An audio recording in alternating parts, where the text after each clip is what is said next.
All right. Well, good Wednesday evening. This is Evan Stahl coming to you with our Module 9. It's kind of our last big presentation for our class, and we're going to wrap it up here with my last kind of presentation on kind of just wrapping up everything we learned throughout this course. And this one's called A Professional Guide to Decision Making. So, like I said, it's just going to be kind of a wrapping up of everything we learned and applying it and kind of building a professional development, so to speak, presentations on how we have improved and what we can use to make better decisions in the future. So, without further ado, let's get into it. All right, so our objective, we're going to identify key points in decision making.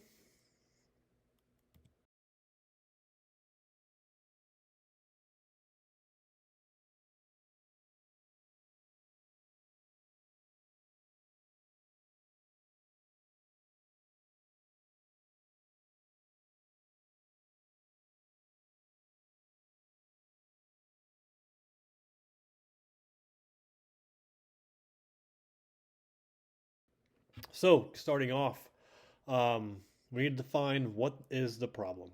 So, we need to clearly define what a problem is, what we need to make decisions on, and make sure that we have everyone's under a clear understanding of what the actual problem is. I know sometimes people can get lost, especially with the broader or range of a problem. So, making sure we narrow it down specifically to what that problem is. From there, we begin to narrow the scope and criteria of the information needed. So once we have our problem statement kind of aligned, there's where we start to uh, narrow down that scope, start nailing down the key information that we're going to need throughout the decision making process in order to make the best decision possible. Um, and some tools and some ways that we can do this as the SMART technique, or also the SWOT technique. So the SMART technique is an acronym defining as specific, measurable, achievable, relevant, and time bound. So that's kind of the criteria that you want to narrow your scope of your information down for your problem. And then another example of another acronym that is used is called the SWOT, which identifies strengths, weaknesses, opportunities, and the threat. And that's just another way of kind of getting that problem narrowed down and how we can go about really solidifying the information that we need in order to solve this problem. And then what are some of the effects methods great or for gathering information to the market or for marketing?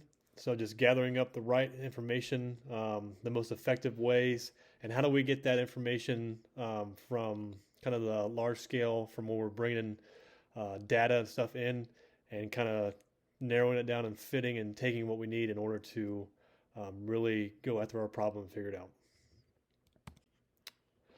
Next up is deciding on decision making model and then data driven.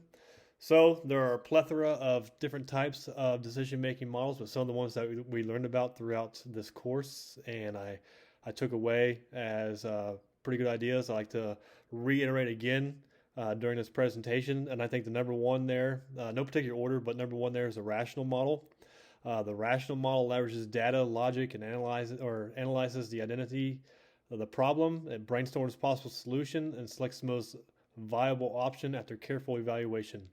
I think that's more oftentimes the model that we use when it comes to making decisions and how we go about attacking those decisions and problems. It's probably the most conducive, although it can be time consuming. It's still fairly well modeled to use, and it can be very interchangeable with the problems that you're dealing with. Next up, you have intuitive, and that's kind of based off more to say intuition. In order to kind of use this model, you need to kind of be already a very seasoned leader as it is and kind of knowledgeable on what the problem is in order to make these decisions. A lot of this stuff is based off past training experience and knowledge to make the final decision without consistent or consistent reasoning. I can't say that word, sorry. But basically, you don't have much of a team that implies or inputs with you on your problem and helping you define and make a decision on the problem. You kind of just go off of experiences that you had in the past in order to make the decision. Next up, we have the Vroom-Yedem model. This is helpful for managers and leaders trying to figure out if they should be making the decision themselves or if it would be beneficial to include team participants and the extent of how much the team should be involved. So it's kind of a blend, I guess, of the rational and the intuitive model. It just gives the leader the flexibility of how many people he gets involved, what level of decision making he's allowed to be had, if any at all, and just kind of really broadens the scope of who's involved and who makes the ultimate decision in the end. Next, we have the bounded rationality model, which is best suited for decisions that won't have a significant impact or consequences if things don't work out. So basically, this one would be used like if you're in a time constraint or the obviously times against you in making a decision. It's kind of one of those impromptu styles. So probably best suited for very seasoned leaders who have a very knowledgeable grasp of what they're dealing with and can make the best decision in a short amount of time. And then the last one there, we have the creative model, which is applied when decision makers must develop original ideas to create an innovative solution to a problem. So these are a model used for problems that aren't often something that leaders deal with, kind of one-off type of problems. So you have to be creative in how you go about solving and setting up these models to solve these problems.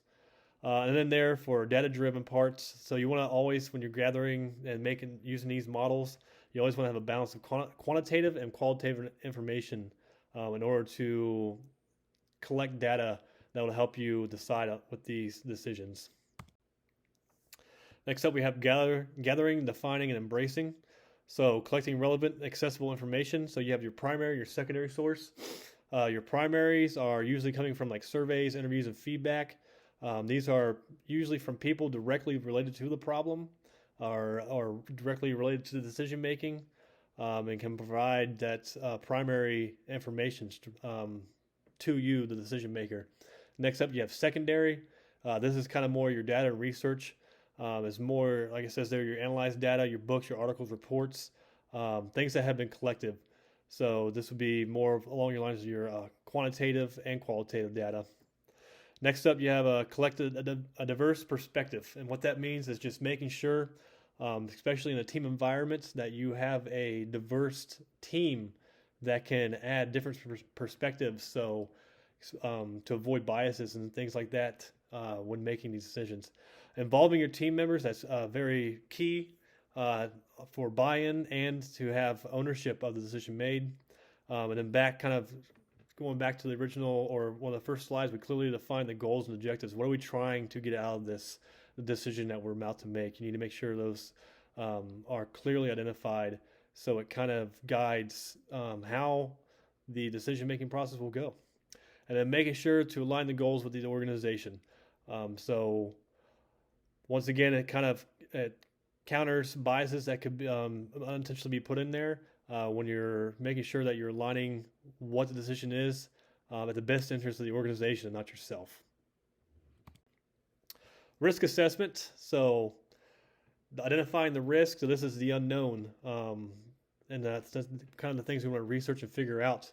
Assessing the risk. So we want to estimate the likelihood of severity of the risk.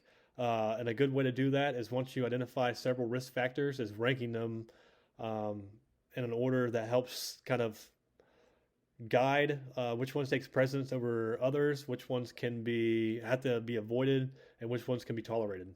That kind of leads in there to manage risk and how to deal with the dangers. So there's the 4 types. You can avoid, you can reduce, you can transfer, or you can accept. And then just to kind of bring the loop back together, kind of a feedback loop. After you make these decisions, it's often monitor and make sure that you are still on course on making that decision. And if changes need to be made, this is the time when you're kind of looping back and feedback and looking back to make those corrective changes that need to be made to continue to receive the best results. Involving your stakeholders, supportive teams, and open communication, and delegate. So we need to clarify who's involved, especially with your team. Make clear the roles. So if you're going to involve people, what is their role going to be? Are they going to be just a viewpoint? Do they have a voice? Do they have a vote? Make sure they understand that. You want to standardize the process across the board, so making sure everyone's under clear and concise communication of what we're trying to get after and how we're trying to do it. Ask for input, so make sure you're always asking your stakeholders for input, because more than likely the decision you make is going to impact them. Remind and reinforce the importance of what you're doing, and it kind of adds that buy-in factor, especially if people have a say in it. It really reinforces their decision making. Once again, diversify the team players. Make sure you're getting ideas from everyone. Leverage collective intelligence from everyone. Make members feel comfortable to express their opinions. Encourage feedback, especially after decisions are made. Task-based assignments to team members based on strengths and experiences. So making sure you're giving your best players the best opportunity to make the best decisions. And then empower. That's the big thing there at the end. It's just making sure everyone has empowerment to make the decision. And then decisiveness, ethical consideration, and self-awareness. So make sure you are close to the action, so you understand exactly the problem that you're trying to get after. It kind of circles back to that define the problem, but make sure if it's not you, you have someone who's close to the action that is going on. Make sure you develop a root cause analysis, so you can identify the key causes that are need to be attained and then fixed, and make sure you bring a holistic viewpoint to it. Identify short-term and long-term values, and then align moral principles with the organizational objectives. So making sure that you're aligning the decision with the organization's ideas and mission going forward.